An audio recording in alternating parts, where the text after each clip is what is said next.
Hello, hello, hello. My name is Robert. I am the recovery guy, and you have entered into The Fix.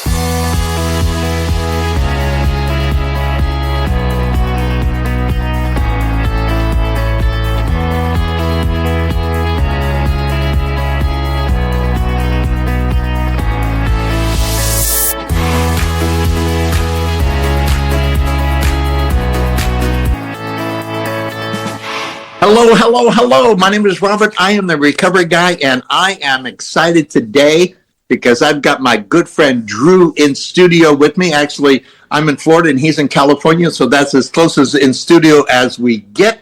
And we are going to talk today about service to others within the confines of addiction and recovery and getting well and helping others get well. And so Drewe is involved in the Sober Fix podcast. Actually, he is the CEO, the head honcho of the Sober Fix podcast. I think he's the only one on the Sober Fix podcast outside of his guests. So I'll let him introduce himself. But I'm very excited because today, once we get well, we're spiritually mandated to serve other people. And there's a lot of different ways to serve others based on your talent and your time and your availability. Which could be your time, but sometimes we're available. Sometimes people come into recovery, but they got a criminal past and a history, so they can't go into jails. They can get into institutions. Obviously, they go to meetings because, and some people are more comfortable in availability in terms of their schedule to do jails and institutions on a regular basis, but that doesn't mean that we all can't serve one way or the other. And so we're going to talk about service to others and how important that is to them as well as our own recovery. So Drewe, welcome to the show. Yeah, Robert, I appreciate it, man. I always having you on my show and hearing all the wisdom that you have, all the years of recovery. And I'll just mention this real quick. One thing that I love that you talked about is that service. There's so many different ways to serve. You talked about the H&I jails and institutions. Nowadays, there's podcasts, there's meetings in person, talking to the newcomer who's just coming in and was just out on the street. There's so many ways to get involved, and I just wanted to say I love that you mentioned that. But happy to be here, Robert. Yeah, and for those who like podcasts. Drewe, how would they find the Sober Fix podcast? I know you're on YouTube. Is there any other way to find you other than YouTube? Yeah, YouTube, Spotify, Apple Podcasts, pretty much everywhere now, which is funny because I found it on certain streaming platforms that I never loaded it onto. So it seems like what happens over time is eventually your podcast just start to make it on places that you didn't even post it. So it's kind of cool in that way, but you can pretty much find it almost everywhere, I believe, at this point. And the Sober Fix podcast, is it Sober Fix is all that one word, or how is that? Separated. So the space sober space fix on YouTube. And on Instagram and stuff, it's with podcast, one word. So the Sober Fix podcast, one word, but everything else is separated. Okay. And outside of having, like, you have Susie and me, she's an Al-Anon, you have Whitney and me, we do the Ask It Basket. You have a lot of other guests from all walks of life on your show, don't you? Yeah, it's been really exciting, Robert. We've had interventionists. We had Stephanie King on. I've had various counselors, therapists. We've had really all different walks. We've had people talking about sex addiction, gambling addiction, you name it. So it's been a lot of fun.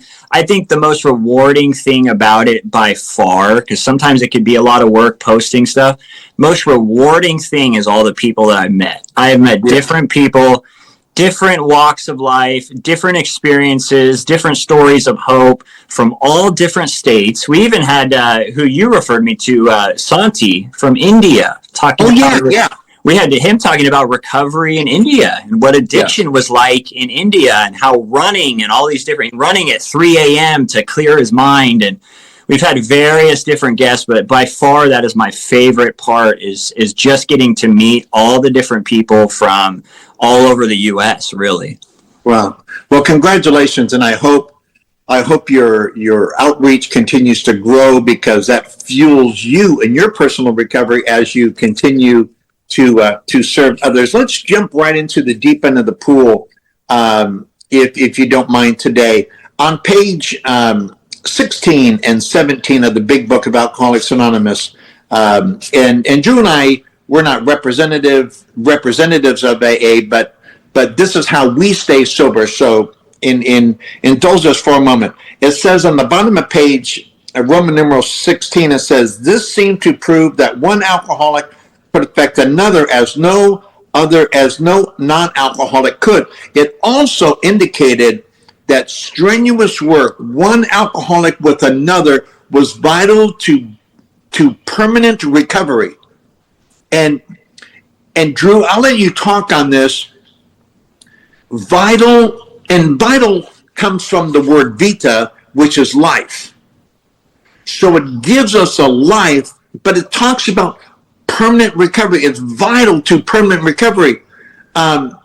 Drew, were you in this for a temporary fix, or did you want to fix forever? And how do you find serving others gives you that daily reprieve that you need?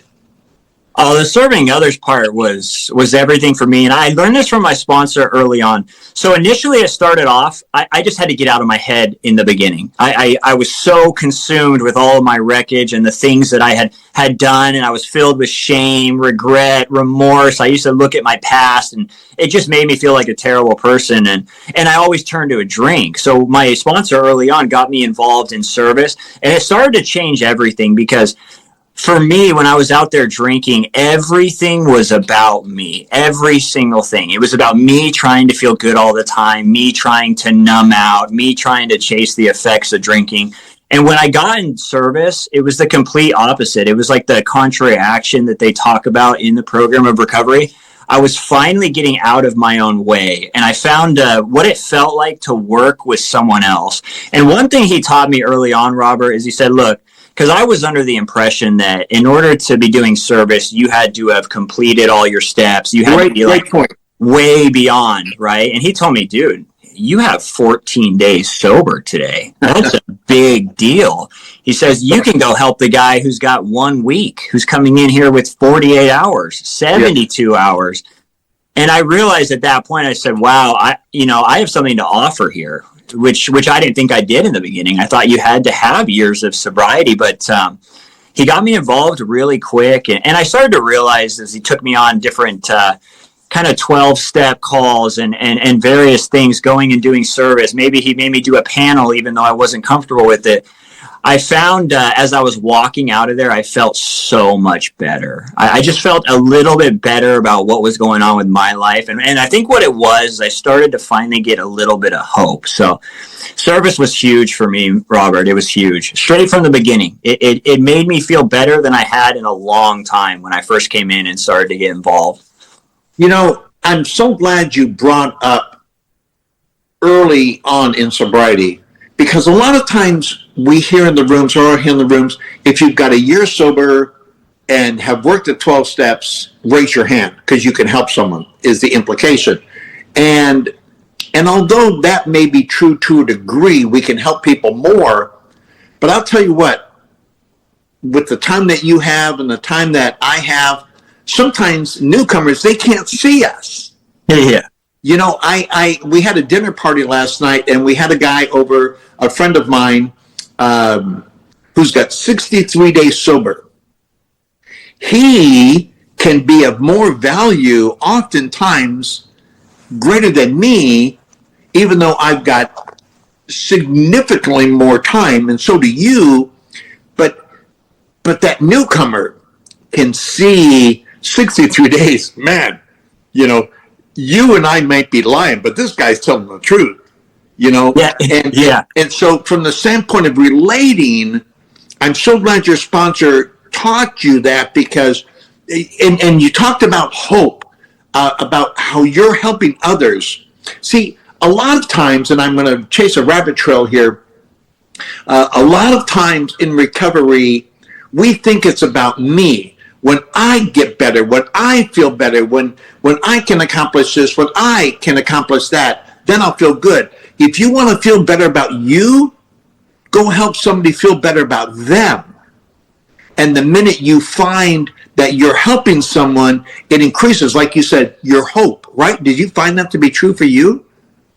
Oh, I totally found it to be true. I started, and it's like you talked about on one of our shows not too long ago. You talked about finding the value in yourself by finding value and helping other people. That's exactly what it was for me. And you know what it did is it also gave me that, which I've been searching for so long with drugs and alcohol, was that purpose. I was looking, I found it, and it's like even like Whitney working in treatment now and stuff. It's I understand why people want to do that, because we realize that, oh, look, all those years that I spent doing bad things, all those bad behaviors, all those bad habits, all of the money that I owed, the wreckage I created, the people I hurt, all those bad vibes and juju that I was putting on my life and to others, it had a purpose. And the purpose finally was, look, you went through this, you got into 12-step recovery, AA, whatever it is that you find, and then you find a way out. And now you find value in helping others get out. So it was that sense of purpose that really started to mean a lot to me, because I'll tell you what it felt like, Robert. It was nice to realize that it wasn't all for nothing, because for so many years I used to think, man, I've wasted so much time, and I could have done so much more with my life and this and that. And I used to just get super down and depressed about it.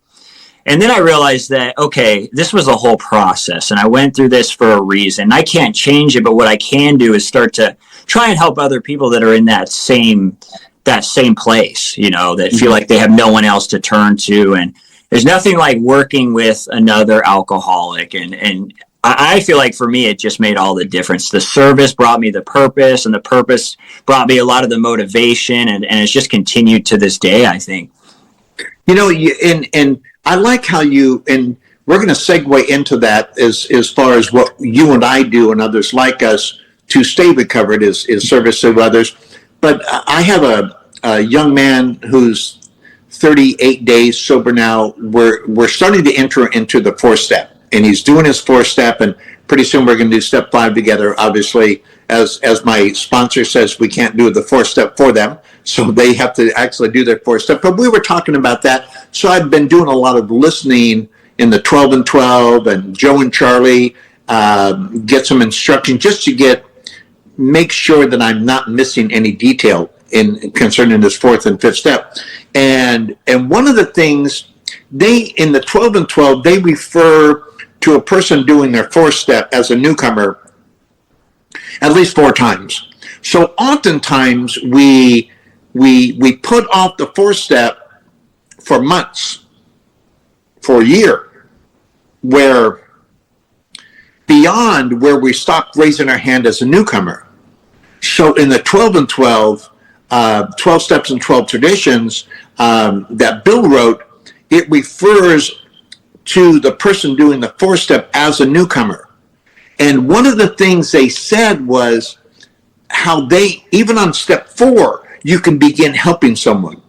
So here's a newcomer helping someone newer than them, just as you've talked about.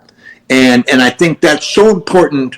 Like, once again, to increase my value in me, I need to help someone else find their value in them. So let's get on to areas where we can serve and helping other alcoholics. One of the things that you talked about, and I want you to expand on it, is how valuable you can be when you reach out to newcomers, sharing your experience, your strength, and you mentioned the word hope. So how does that help you? We don't think that's service, but that's service, right? Oh yeah, it's like, and it's at the core of what I believe the reason why AA works so great, and it's the one alcoholic helping another. And I've talked about this before, I think, with you guys on my show, but the biggest thing for me when I walked in to recovery rooms was the fact that there was other people that I could relate to, because for so many years I always had people that didn't really drink like me kind of telling me how to not drink, and there was a disconnect there.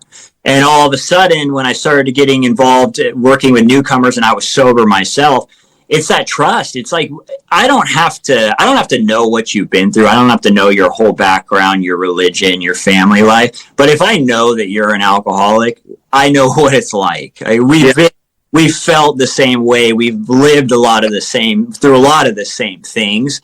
So yeah, you can get involved with someone early on who's a newcomer, man. And honestly, you could potentially change their life. And the thing is, it's just as beneficial for you trying to help them as it is for them getting help from you. That's what I found out. It's the relationship back and forth. Two people that have the same type of problem and now have the same type of solution. And it's what I love about recovery. It's what I absolutely love about recovery. I could not believe what it was like to walk into rooms with people that understood what I was feeling.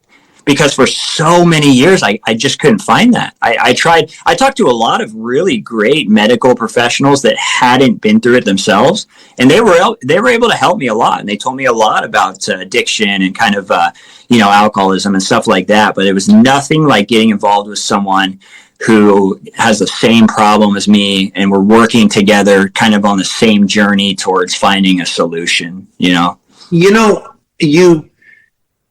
In all of your response, Drew, I know you, so I know you're not a war story guy. You never mentioned what you drank or how much you drank or what you used or how much you used. It was all about feelings. It was all about experiences, the same problem. And isn't that the experience? The experience isn't that I drank a fifth of this or a quarter of that, or I drank every day, or I used, or, it's not about the substance. It's about what we're looking for that substance to do. And that's on that feeling level. And when I can walk into a room and say, you didn't drink like me, you don't look like me, you don't sound like me, but man, you felt what I'm feeling right now. And isn't that so powerful? Where, remember when we first walked, and I love to go back to this because it was a magical moment for me when I realized I never had to go anywhere else to find everything I ever wanted. Remember that feeling of walking into the rooms, not for the first time because we'd been in them before, but we were searching, and all of a sudden it clicked. All the wheels started connecting, all the gears started connecting, and it was like, I really never have to go anywhere else again. And it wasn't because of what they did, it was because of why they did it. And that's what I connected to. Yeah, and I really like that you mentioned just the feelings and stuff, because there was times, I remember early on going into to the recovery rooms, I think I was about 17, 18, and I was listening for all of the different substances. I was listening for the amounts that people were drinking, and I was listening for the drugs that they were doing, and I missed the way they felt. So that's why I try and work hard now to not get caught up in all that, because, there's a lot of us that use different things, but like you mentioned, Robert, we're essentially doing it for the same reason. And we find ourselves ending up in the same exact position. And to answer your last question, it was so nice to realize that I finally found a place that I felt like I fit in at. I basically found through the recovery process and through the fellowship and through being around other people that have been through the same things as me, I found essentially what I was looking for with alcohol. Because the whole time I was really looking to feel somewhat at peace with myself on the inside, and at the same time have some type of camaraderie or fellowship. That's what I was looking for out of alcohol. Yeah. And the funny thing was I ended up finding it in recovery. Luckily, that makes sense. Yeah. The other day, I went to a meeting down in Daytona Beach because I had some business to conduct down there. And I went into this meeting house, and it was what it was. Maybe it was me, maybe it was the meeting. I don't know. All I know is that if I was a newcomer and I walked into this room, sadly, I would feel more comfortable in a bar drinking with people I don't know than in this room, because what was lacking was that camaraderie, was that fellowship. And I had a sponsor early on who said, I'm not sure of your degree of alcoholism, but one thing I know is you have a love disorder. And we have to satisfy that love disorder, that fellowship craving. It says in the big book that God will show you how to create the fellowship you crave. I have the phenomenon of craving. I can never drink or successfully use again, and that's okay with me. But I craved alcohol. I craved drugs because it put me in a place where I was most comfortable. So now, as I seek God as I understood him through the 12 steps of recovery, God is displacing that craving for alcohol or drugs with the craving for fellowship. Isn't that crazy? It is crazy, and it's a good feeling, man. And kind of like the meeting you talked about. That's unfortunate. I've had that experience before, and this is what worries me about that sometimes. You've got someone who has been drinking, maybe they've gone to rehab or treatment a couple times, and they feel like that hasn't worked. And they've tried basically everything except the rooms of recovery. And they finally muster up the courage to actually show up to a meeting for the first time ever. And then maybe they run into, like the meeting you just described, where they just don't feel maybe too welcome, or maybe they can't relate. And my fear is that they walk out of there and decide that they're never coming back. Like that was their one shot at it. They didn't feel maybe welcome. They didn't hear too much solution, or didn't really feel too good about what was going on there. And they leave, so that's unfortunate. I've experienced that before. I always kind of tell people, find your people, find them. They're out there. Your sober tribe is out there. There are plenty of places to go. There are plenty of things online, in person. Find your people, because they're out there somewhere, and if you go to one place and you're like, oh, I wasn't really feeling it too much, try another day, show up there another day, try another time, and hopefully you'll find the right group, because I believe they're out there for everyone if you're searching. Yeah. I believe that as well. And if you're sick and tired of being sick and tired, and again, it's not to put the entire onus or the responsibility on that meeting. Yeah. But we have a responsibility to reach out, to make others, to make that environment, because we've been there before. You and I, we know we're already comfortable, but we're looking for that person that we've never seen, that may or not be an out-of-town guest. They may be, just because we don't know them doesn't mean they're new. But what if they are new? What if their wife just died? Their significant other, their husband just died. What if their child just got in jail and they're right on that threshold of drinking, and they're going to a meeting specifically for the fellowship? Help me remember why I'm not drinking. And we can fill that gap. So we don't know. The Bible talks about entertaining angels unaware. And it's the same thing. So you and I and others like us, when someone doesn't look familiar, we're obligated to go to them and say, hey, my name is Robert. I've never seen you before. Do you go to a different meeting? How can I be your friend?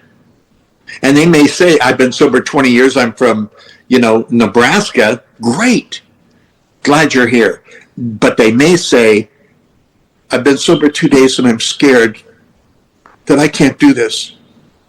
We don't know until we share with them. And I can't express that enough, because you and I and Whitney and others like us, we'll never forget that fear. We'll never forget being so afraid, realizing that AA, NA, AA, OA, whatever the A is, it's the last house on the block. We don't get there because we're good people. We get there because we're scared, because nothing else has worked. And for whatever reason, God has given us the opportunity to get well in the rooms. And that's our responsibility. Hey, let's go on. The next thing is sponsorship, guiding someone through the steps and supporting them in recovery. That may be as their sponsor. That may be just as a friend, a mentor, someone that they connect with. How important has that been to you in your journey of recovery? Oh, that was huge for me. And I remember thinking, because that was one of the things that I wouldn't do for so many years. And as I continued to get the same kind of negative results and couldn't get sober for a while, there were some things I wasn't willing to do. I kind of liked the fellowship aspect of everything, but I was scared to ask someone to be my sponsor. I was scared to get involved in the steps. And when I finally asked him, and we started going through the work, it was like that ally that I needed, that mentor that I needed, that person that I could call up. And me and him ended up becoming really good friends. There was a lot of stuff. I always took his advice. It wasn't to the point where we were friendly to where I wasn't listening to him anymore, didn't respect what he had to say. But he just became a solid person in my life. And it's a big deal because as you're starting to go through the whole process, and there's things in the book and different directions and suggestions that it just helps to have someone to just ask. And I was able to ask him other stuff too, get his advice on things besides the stuff that was pertaining just to recovery, and I chose to ask him because it was someone that I was comfortable with. It was someone that I trusted. It was someone that had years of sobriety and recovery ahead of me, and it made a difference. And I always say, you've got to... The thing with me is I used to isolate so much, and it didn't start off that way. Drinking was just a party in the beginning. It was excitement. It was fun, the camaraderie, like I mentioned earlier. But as time went on, it was just me by myself. And suddenly I used to wonder what happened to this party that I went to at 17, and now I'm 30 years old, and everyone's left, the music's off, DJ's gone home, and it's just me with the bottle. So the contrary action of that for me was, look, I got to avoid this isolation. I'm going to get a sponsor who's going to be able to direct me in this process. I need to get a bunch of friends. I need to meet as many people as I can in recovery. I need to have people's numbers to call. And the biggest thing for me, too, was actually making that call, because that was another thing that I wouldn't do in the beginning. When I wasn't really getting involved the first couple of years, I was getting people's numbers, but I wasn't utilizing them. I wasn't reaching out to people. I wasn't calling. And as I started to build that network of people, it started to make the difference, because those meetings that I was, like you talked about being scared and showing up for the first time, it got a lot easier once I started to know people, and once I started to see some familiar faces, and once I started to raise my hand and share, and once I started to walk up to people and shake their hand and introduce myself, it got a lot better. So I would say overall, the sponsor, the mentor, the friends, the support group, the home group makes a huge difference, because it went from doing these things that I needed to do that were scary to actually enjoying the things that I needed to do. And that's when my recovery started to take off, when I started to really enjoy it as well. And I'm glad you mentioned that, because what you and I have talked about have been how we've served within the rooms. Let's grow this a little bit. Let's talk about carrying the message into hospitals, treatment centers, and correctional facilities. Again, service is a term used to helping others, and we all have different abilities. We all have different availabilities, like I previously mentioned. Some of us can carry the message legally, and we have the time, and we have the talent, and we have the desire to reach out to people in correctional facilities and hospitals and institutions, and we both have done that. How does that help us outside the rooms, carrying that message into a forgotten people? Yeah, I really like that you say the forgotten people. And as you're talking about this, it reminds me, there were so many times, whether I was in jail, whether I was in detox. I remember I was in the Salvation Army for 6 months. I remember people coming in there, multiple detoxes. This one called the Rock Center I went to about 7 times, and I'd be sitting there and I feel completely alone, sick. I had no one to call. It was a non-medical detox. I'd be feeling absolutely terrible. And every day, H&I would come in, and people from AA would come in and share their story. And everyone was in detox, and they weren't feeling too well. But I'll tell you what, we appreciated it. We really did. It was nice to hear a little bit of hope when you're in those situations. So when I think about the importance of going to these places now, after having the experience of being a person in there, man, it's powerful stuff. It's one of the craziest feelings. I'll just say this, and it kind of sums it up. But one of the craziest feelings that I've had when it pertains to service is I remember going and speaking at a treatment center that I had actually been through twice. And I did 2 different 90-day stays there. And years later, ended up getting to speak there. And man, it was so cool. I got to see some of the counselors that still work there that I was there with. Multiple people that saw me after I had relapsed and had gone through there the second time. And when I walked out of there, it just kind of showed me like what recovery is all about. Going from being a person in one of these treatment centers to now being able to show up there and spread the message and helping those that are now in it. It's a big thing, man. I think it is super important. And like you said, these are people that if we're not going in there, if the H&I people, the AA people, whatever recovery program you're from, isn't going, the church people, if they're not going into these treatment centers, to these jails, to these detoxes and helping, I don't know where these people are going to get the message from. I really don't, because if it's not us going in there, then they're going to have to seek it themselves, and they may not think to seek it, So this could be the only shot that these people are getting to really hear about the miracles that happen in recovery. And I appreciate that a lot because, again, certain people, availability and ability, they find their mission going into jails, hospitals, institutions. Some people just aren't comfortable with that yet or not able to, but our spiritual response as people who have recovered, step 12, having had a spiritual awakening, as a result of these steps, we tried to carry this message to alcoholics and to practice these principles. So we're spiritually bound because step 12 comes after step 11.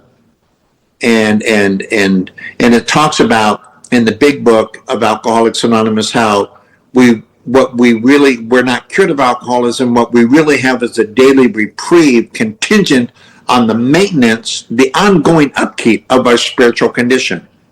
And then after that, it says, every day is a day I must take God's vision into all my activities. God's vision is not that I get well, although it's everyone who seeks wellness. Even the responsibility statement, anyone, anywhere, anytime, reaches out the hand of AA, reaches out their hand. I want the hand of AA to be there. And for that, so there's a responsibility factor, not only an availability factor, but a responsibility factor. I am responsible. You're responsible. Whitney's responsible. Justin's responsible. Other people that we've known gotten well, Ralph and Will and other people, your sponsors, responsible. It's not, it's a good idea. No, you're responsible.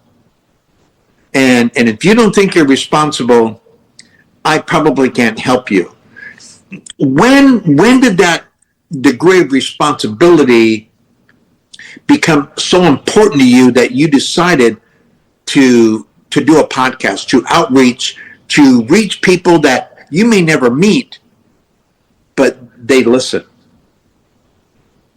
Yeah, I think it was around the time where I kind of started to realize the importance of the service, and I'll kind of talk about the daily reprieve a little bit because it ties into this. But there was a time where I had a relapse at 6 months, and what started to happen was I had gone to detox, I had gone to treatment, things started to get better. I was going to meetings, I started to work the steps, I had a sponsor.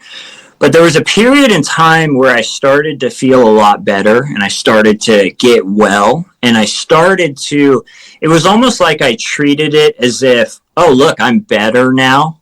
I'll be okay. I can kind of just coast and I'll be fine. And slowly but surely, I stopped showing up to things, started getting a little bit busy for meetings, wasn't calling the sponsors much, wasn't available to do as much service stuff. And ultimately what happened was that spirit, that daily reprieve, I started to feel off, and I started to get uncomfortable again. And I started to reach for things outside myself to feel at peace and to feel happy. And ultimately what happened is alcohol started to sound like a good idea again. And I found myself right back to square one. So when I went to treatment again, I realized, oh, it was the service. I cut off all my support. I stopped getting involved in stuff. And what happened was I got sick again. That's basically, at the end of the day, what happened. That's when I realized that this is going to be a daily thing. This is about me maintaining spiritual fitness. This is something I'm going to have to always do. I don't have the luxury of just kind of disconnecting and taking it easy and coasting. That was around the time when I started the podcast, was after I went to that last treatment center, got sober for a few months, and understood the importance of really putting recovery first and making sure that I continue to have it be first. So I would say overall is when I realized that service was something I had to do. It was something that I had to do. And I thought, how can I get involved in this? And I had been listening to podcasts, and I started just in my car. I'd have headphones and my phone, and I just start talking into the thing. And I don't know, it's grown a little bit now. I still have a long way to go with it, but it's been a lot of fun, man. And I think it goes to kind of what we talked about earlier, that there are so many ways, especially with technology nowadays, there's so many different ways to get involved in service, so many different creative ways to help. And I enjoy it too. So it's like the best of both worlds, if that makes sense. No, it really does. And you brought up that 6-month threshold. I was on or about 6 months and living in Las Vegas where I got sober. And I went to my sponsor because, Drew, I knew something was missing. I didn't know what it was because I was going to meetings, I had a sponsor, I was working the steps, I was doing service in my own little world, but only service that I wanted, only service that made me feel comfortable. I was in this comfort cocoon, right? And I went to my sponsor and I said, Jack, something's missing. I don't know what it is, but if I don't find out what it is, I'm afraid I'm going to go out and, Jack, I probably will never come back, because I'd already relapsed after 71 days. Here it was at 6 months now. And Drew, there was something, maybe pride, ego, probably pride and ego, would not have allowed me to come back, because I knew that if I went out, it would be to take myself out, because there was nobody else there. There was nothing else to do but drink until I died. So I went to Jack and I said, Jack, what do I do? What do you see in me? And this is the value of sponsorship, good sponsorship, someone who has what you want, right? And I went to Jack and I said, what is it? There must be some magic panacea. There must be something that I can do that will ensure that I'll never go back out. And Jack said, the only thing I can think of is service. He said, if you serve others the way I serve others, and he said to me, listen to this, I've shared this with you before, I'm sure. He said, I've never known anyone actively involved in service who has relapsed. And we went on a 12-step call, and you've never gone on the 12-step call until you go on a 12-step call in Las Vegas, which is the relapse capital of the world. Guys with 20 years, 15 years, they go to Vegas on a convention, and they're never seen again, right? I mean, it's a drowning pool. And so I got involved in service that night. And matter of fact, and maybe I'm sure I've shared this with you before, because we've had so many conversations. When, as a relapse specialist, when I find someone who's relapsed, I tell people it's not what you do that causes you to relapse, it's what you're not doing. And so invariably, people who've been sober 2, 3, 4, 5 years will always say they've done all 12 steps. So the first step I start with is not step 1. Is step 12. Oh, okay. I start with serving others. When was the last time you practiced the principles in all your affairs? If they're honest, they're going to say it's been a while. When was the last time you tried to carry the message to alcoholics? When was the last time you sought you acknowledge God? When was the last time you acknowledged your spiritual awakening? And we don't even have to get all the way through step 12 till they realize that it's about serving others. Serving others can help you stay sober when everything else fails. Like you said earlier, it helps you get out of you. And I don't care how far down the path you are, whether you're 60 days, 90 days, 100 days, or working on your time or working on my time or Whitney's time or whatever, getting out of ourselves is not a bad idea. Yeah. So how elevated do you become? One of the things that I really appreciate about your YouTube that I subscribe to is the other day you were talking about a person who reached out to you, and I forget the question, but you were of service in answering the question. You said, so-and-so asked a question, and this is what I think. You were serving that person, whether anyone else knows or not, but that person knows because you directly connected. You said, you are important to me. And you answered that question based on your own recovery journey. That has to elevate you in one sense or another, doesn't it? Oh yeah, it's honestly it's another. I mentioned the best thing being all the people I get to meet, and kind of a subset of that is the people that reach out to me. I get some of the most raw and honest and transparent comments. It's amazing, and it's it shows me it shows me what happens when you kind of put your story out there, and when you're willing to open up and be vulnerable, which can be scary for people, right? Because they're like, look, I don't want to talk about this alcoholism. I don't want to talk about my addiction stuff. Kind of scared of what people are going to think or how they may look or whatever the case. But man, it's the best part, being able to put stuff out there that I've been through and then have other people comment on it.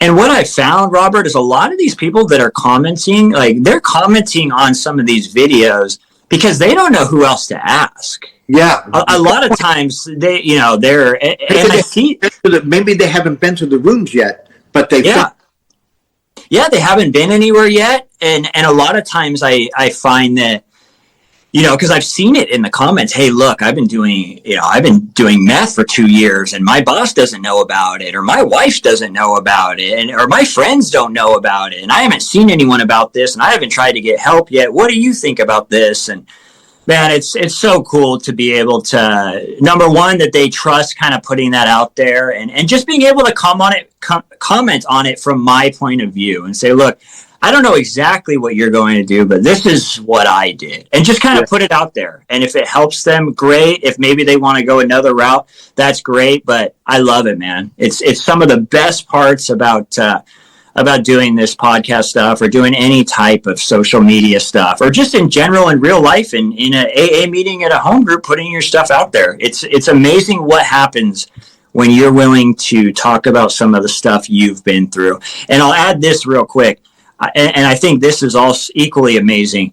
There's been people in my life that, like, let's say at work when I had my get well job and I was working in the grocery store and I was in produce, or I started in the deli first and then I moved to produce.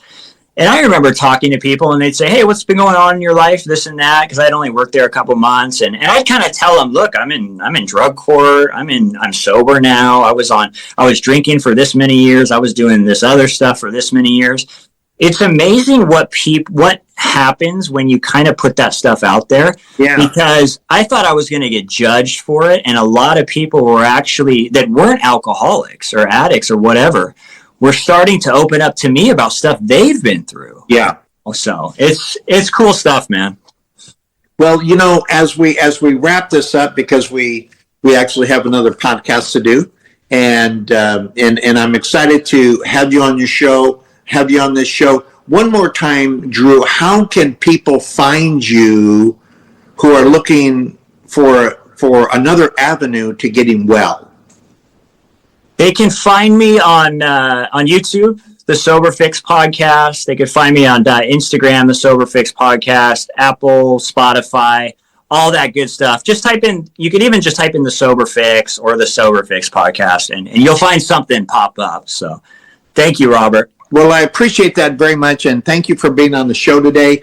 And for all of you who are out there, I listen to Drew. I subscribe to his channel, and because I'm always learning more by his vast network of individuals that he has on his show that influence him as he influences others as well. And one thing that Drew and I want to leave you with is the importance of serving others. And I'll ask you one more question, Drew, before we show me a person who doesn't receive, and I'll show you a person who doesn't give. Would you agree with that? Oh, I would totally agree with that. I would totally agree with that. I'll tell you, I can just say from my own experience, I started to receive more than I've ever received before when I started giving more than I had ever given. Yeah. And that's when my life turned around. And I think it is because for so many years, everything was about me. Yeah. My whole addiction, active drinking, whatever you want to call it, everything was about me. I need to feel better right now. I need to feel better today. When am I going to get more money? When am I going to get a promotion? When are people going to give me more love? When are people going to give me more attention? When are they going to be nicer to me? Everything was about me, So yeah. In recovery, I found that I receive more if I give more. Because we can never outgive our higher power, whether that's God or whether that's Vishnu, whether it's the tide. We can never outgive that which keeps us sober.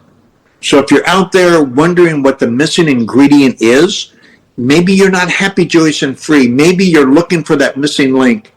Drew and I would tell you, if you want to feel good about you, then help someone else feel good about themselves. And thank you so much for joining this segment of the Recovery Guy podcast. Drew and I wish you well on your recovery journey, and keep coming back because it works when you work it. Have a great day.